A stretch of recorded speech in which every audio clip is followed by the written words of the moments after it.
When you think you've saved enough, save some more. When you think you've saved enough from that, save some more on top. What's going on, everybody? Welcome back to my channel. My name is Imani. If you are new to my channel, today we are talking about moving out. So I moved out of my parents' house earlier this year in January at 22. Oh my gosh, I can't even, y'all, I wasn't even 23 yet. I turned 23 in July. I moved out of my parents' house at 22, which is something I've always wanted to do. I had been researching, prepping, planning for it for forever.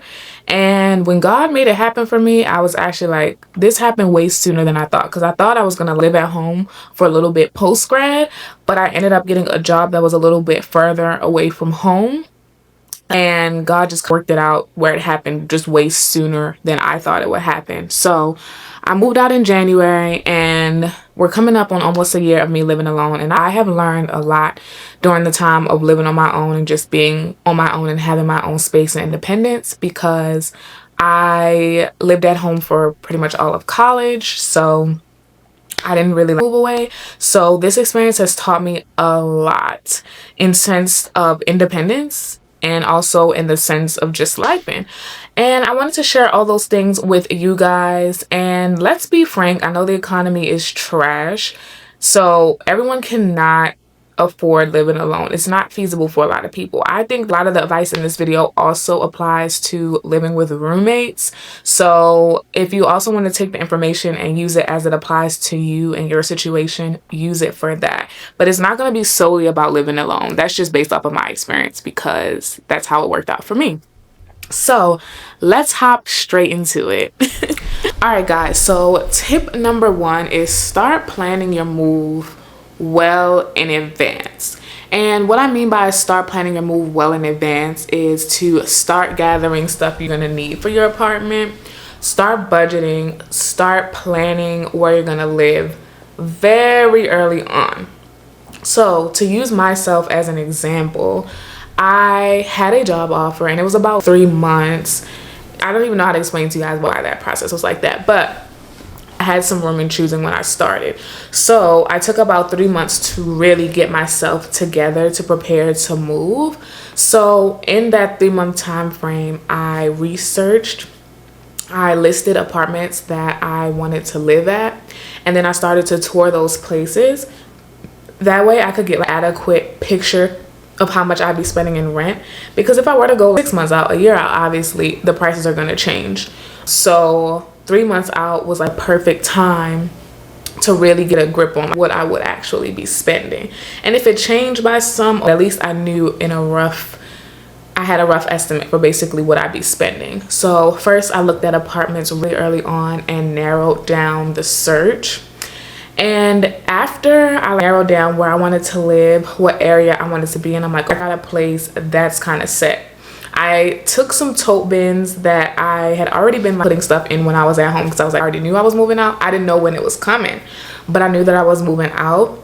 So I had tote bins that every time I would go to the store, I would go to the clearance section, and if I saw utensils, pots and pans, reusable straws, whatever, I would buy it then and there and then put it in the tote bin. So I had like a tote bin for my kitchen, a tote bin for my bathroom. I didn't get too much stuff for my bedroom. That kind of came as we went along.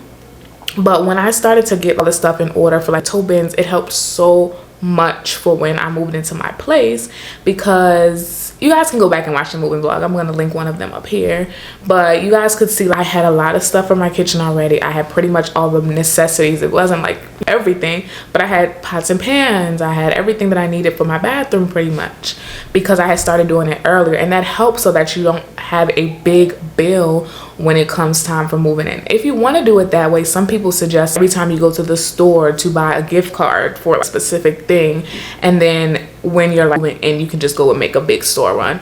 But whatever works for you, I would just suggest starting well in advance, prepping and getting your stuff, so that when you move in, it's not like a big bill or a big headache to just get all of the items. I think it's really good to just get the items, so then when you move in, you can start with something.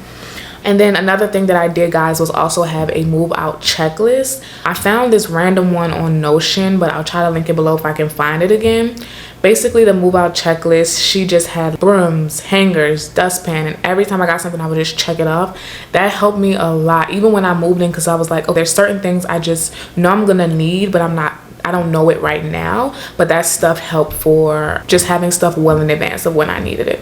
And then 1 month out of moving, guys, is when I started seriously packing. I started packing up my stuff here and there, a few months stuff I knew that I wouldn't need, but a month away was when I seriously started packing, and I was like, let's get everything together and let's go. So that's tip number 1, is planning your move out timeline. I think that's super important. But let's get into number 2, because number 2 is probably the most important thing. This should have probably been number 1. Number 2 is to save.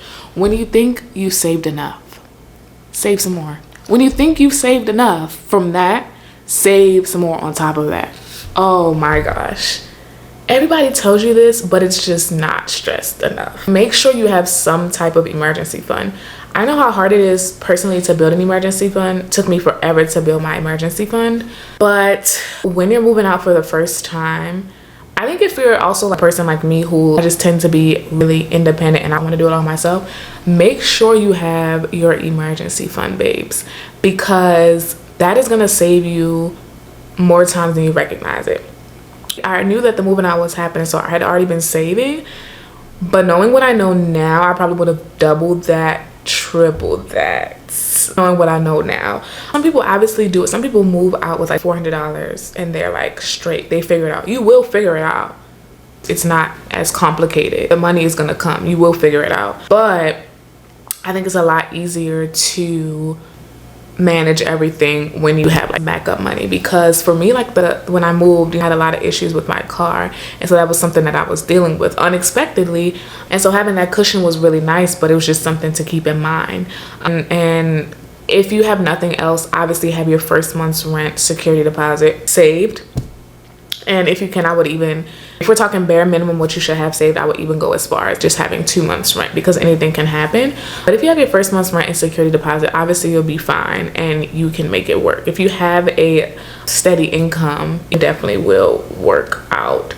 It is really challenging to save money in the times we're living in. Things are high, etc.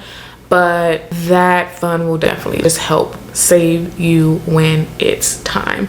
So can't stress enough the importance of building an emergency fund. The next thing I want to mention, I'm looking over my notes, y'all, but budget realistically, not just your base rent. So let's say the base rent of your apartment is $1,000. Don't say to yourself, I need to have $1,000 every month. I know it sounds stupid to say, don't just think about your base rent, but don't. Think about your base rent. Think about electricity, gas, water, parking fees if your apartment has them. I'm so glad my apartment does not have parking fees. Like, what do you mean I have to pay to park my car here every month? Anyway, parking fees, groceries, things like that. If you're gonna move out, I definitely suggest budgeting and making a budget for everything, not just your base rent, not just saying, oh, I got rent. No, make sure your rent is not, okay. I'm going off on a tangent here, but I want to make a point, guys, for moving out at 22, 23. In my personal opinion, people can disagree with this. Don't get a luxury apartment as your first apartment. People can disagree with me however they see fit. I don't care. Don't get a luxury apartment as your first apartment. I think the best decision that I made was that my apartment is not a luxury apartment. It's a standard apartment that is safe, is warm, it's nice, I have a lot of space, I like all the sunlight that flows in, but I'm not breaking the bank. I'm not living above my means. I think if I were to go out and have gotten a luxury apartment, I would be broke right now, because a luxury apartment comes with other added expenses. There's parking fee, there's probably valet trash, there's probably amenity fee. There's a fee just to use the amenities. There's nothing wrong with that, but I think that when you first move out, you're hit with a lot of sudden expenses that, because it's your first time moving out, you had no experience with, that having a starter apartment as your first apartment is much better, because you learn how to start managing your small bills like base rent and electricity and stuff without having to worry about all of those added fees. When you live in a luxury apartment, you have to worry about all of those added fees. If you can afford it, I think wonderful, go for it. But in my personal opinion, when you're just starting out and you don't have experience living on your own or anything like that, for me, so many other unexpected costs popped up that I just didn't think about. I think keep that in mind for your first place. That is my personal opinion. I don't know if it doesn't fit everybody's situation for sure, but for me, that was the best decision I could have made because I'm not living above my means, and so I'm not stressed to cover added expenses when they come up. My rent is not taking up so much of my pay that I cannot breathe, because I hear coworkers, I hear friends talk about it, how their rent is stressing them out. But the place that they're living in is a luxury apartment, and so you're gonna have to incur, there's other fees that come with it. So I just wanted you guys to keep that in mind. Try looking for a place that is safe, affordable, and that fits your budget. And if you can, that is below your means, so that you can keep most of your money. That's my personal 2 cents. I guess you should just take that how you will. I feel like we all like nice things. Yes, we all like nice things, but it's okay to start and then get there. That's just my personal opinion. That was the second tip, was basically building an emergency fund and making sure to account for those unexpected costs that come up. The next step not the next step, but the next tip I wanted to talk about is understanding your pay schedule and your income flow. Before moving out, I think it's just really realistic to know, after taxes, this is how much I am bringing home. What can I do with the money that I'm making after taxes and after 401k and after all of that stuff that you are most likely putting aside, health insurance maybe, if you have a 9-to-5. What I like to do, what really works for me, you guys, what really works for me is every time I get paid, I put some money into my savings account. When I get paid the second time, since I get paid bi-weekly, I put some of that into a savings account, and then that way when it comes time for rent, I have the rent money that I need. That helps me because it makes me feel like, well, I'm not losing out on a lot of money, and I just put it in that savings account and I don't see it, and then when it comes time for rent, I just pay rent out of that account. That's what works for me. It's really helpful. Some people like to pay it the first of the month out of all the money that they have saved. Fine, do you, but I like getting paid and feeling like all of it didn't go to all of my expenses at the first of the month. So I like to split it up into each pay period. But if maybe you're an entrepreneur or you do things quite differently than my typical 9-to-5, treat it the same way. Put some money there, and when rent time comes and the money's there. It's just in an account that you're not looking at. That helps me kind of just be disciplined about it. But whatever works for you and paying your bills is whatever works for you. As well as savings, I have a separate bank for savings that I just automatically transfer savings money into. It just goes so that way I don't have to, like, when I get paid, it's just so hard for me to be disciplined about saving. So I like that the bank gives me the option to do like automatic payments, so it just takes a certain amount out and just puts it towards savings. This is starting to sound like a financial video. This is not a financial video. This is just Imani sharing her tips for moving out. So we're gonna move on from that and get into like location and stuff. So my next tip is to pick the right location for your lifestyle. Do you like the suburbs? Do you like city life? Do you like hanging out with your friends downtown? Do you like a walkable area? Pick the right location for your lifestyle. Me, I'm like really a suburbs girl, y'all. And I think next year I do want to move closer into the city, but I'm a real suburbs girl. So my starter apartment is in the suburbs, but it's in an area that doesn't quite feel like the suburbs. Like, I can literally leave my apartment, walk down the street, there's boba, there's like a barbershop, there's food spots. So I frequent those places quite a bit, you guys. They know like what I'm gonna order. It's kind of crazy, but I go out, there's the gas station, there's the drugstore, like 5 minutes down the road. So although it is the suburbs, everything still feels pretty close, and I just really love the location. And it's right off of the highway, so I get to go where I need to go. I really love it. I think you have to pick the right location for you, what works best for you. Are you a suburbs girl? You know, do you like to get in your car, hop in your car, and drive to wherever you need to go? Just keep that in mind. And also think, like, when you're looking at apartments, think about that proximity to grocery stores, social life, and work. Do you want your work commute to be longer than 30 minutes? Maybe not. I cannot stand traffic, so that was pretty hard for me. My commute is like 20 to 30 minutes. That's perfect for me. What's your commute to work looking like? If you have to go into the office, what's your commute to the city looking like? If you like to please think about that, y'all, because I didn't think about that when I moved, and it takes me a little bit longer to get into the city than near where I am than I would like. So I have to count more time for getting ready and So I would like to be closer to the city on my next move, but that's neither here nor there. The point is, think about the proximity to the things that you like to do. If you think that you're going to move to an area and you want to go to the city a lot more, but you also like the suburbs, kind of pick a suburb that's closer to the city so that you can kind of pop in and out whenever you want to go. These are just things I wish I knew, y'all. But if you're like a person, I don't want to venture into the city, I don't want to do any of that, then you don't have to keep that on your radar. But just think about when it comes time for like events and stuff that are like downtown, do you want to be a little bit closer as a young person? Just something to think about. And yeah, I would also research the best areas for like young professionals. So like if you know you're living in like a suburb, but you want to get closer to younger professionals or people who are doing some of the things that you are doing, that's the tip that I would mention, is to just get a little bit more familiar with the environment that you're going to be moving to. It really helps when it comes to like hanging out and getting out of the house and doing things like that. The next tip, you guys, is to not rush your furniture and your decor. Don't do it. Don't rush it at all. Take your time with your pieces.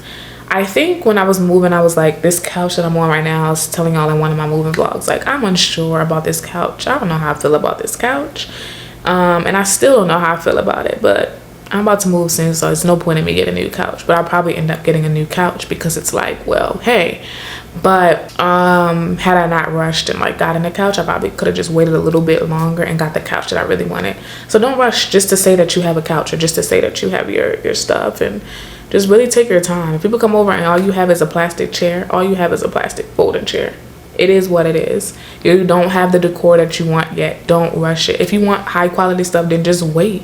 Don't even bother rushing, because you're going to end up spending twice the money to get the same thing. You should have just spent the money in the first place. I would just say that. Don't get the cheap things. Don't cheap out on like a mop. You need a good mop. Don't cheap out on a couch. You want a good, comfortable couch. Don't cheap out on a TV. I love my TV. You might be able to cheap out on that a little bit, but certain things, like, y'all get the gist. Like, certain things just don't cheap out on, because they're gonna last and be with you in your next place, and your next place, and your next place. Like, I got a cheap mop. My mom told me don't get the mop. I got the cheap mop. The mop ended up breaking. I have to get another mop. So it's like, just don't get the cheap stuff in the beginning. If you want to wait to save for it, then just wait and save for it and get the good product at the end. Because once you get the cheap product, you're gonna end up paying twice. So that's just my 2 cents on the not rushing your furniture and decor. Take your time decorating your space. Some people are years into living into their spaces, and they're just now getting them to the way they want them to be. So don't rush the furniture. Don't rush the decor. Let it all happen, and then that way, once all the things come together, they come together very nicely versus rushed and thrown together. I definitely learned that. I definitely learned that. The next thing I want to say, y'all, is establish your own personal like cleaning and maintenance routine. I think this is super important, because I think when we're at home, it's like, okay, well, you know, it's kind of like built in. Okay, you're supposed to do this, you're supposed to do that. At least that's how I was raised. Like, we all had our own little like tasks and responsibilities. But when you get on your own, it's just you. So it's like, how the heck am I going to clean and maintain the way that I want things to be clean and maintained? For me, it's either like Saturday or Sunday, I'm spending some time cleaning. I'm meal prepping for the week, or just like things like that, that'll just like give you a peace of mind. Okay, I know on this day I'm doing this day I'm doing this, so that your place does not get out of control and messy and crazy. Yeah, I have a cleaning routine on my channel, you guys, but I like to just take some time, obviously through the week, tidy up, because it can get hectic. I've had some weeks where it's gotten hectic because I didn't tidy up during the week, but then you have like your reserve day for like, okay, I'm gonna really get in here and deep clean and make sure everything is super clean. So develop your own routine. You're on your own now, so you have kind of the autonomy over how you want things to go. So just figure that out and say, hey, how do I want to have this cleaning routine go? We're on tip number 9, which is a very tricky tip that, I don't know, I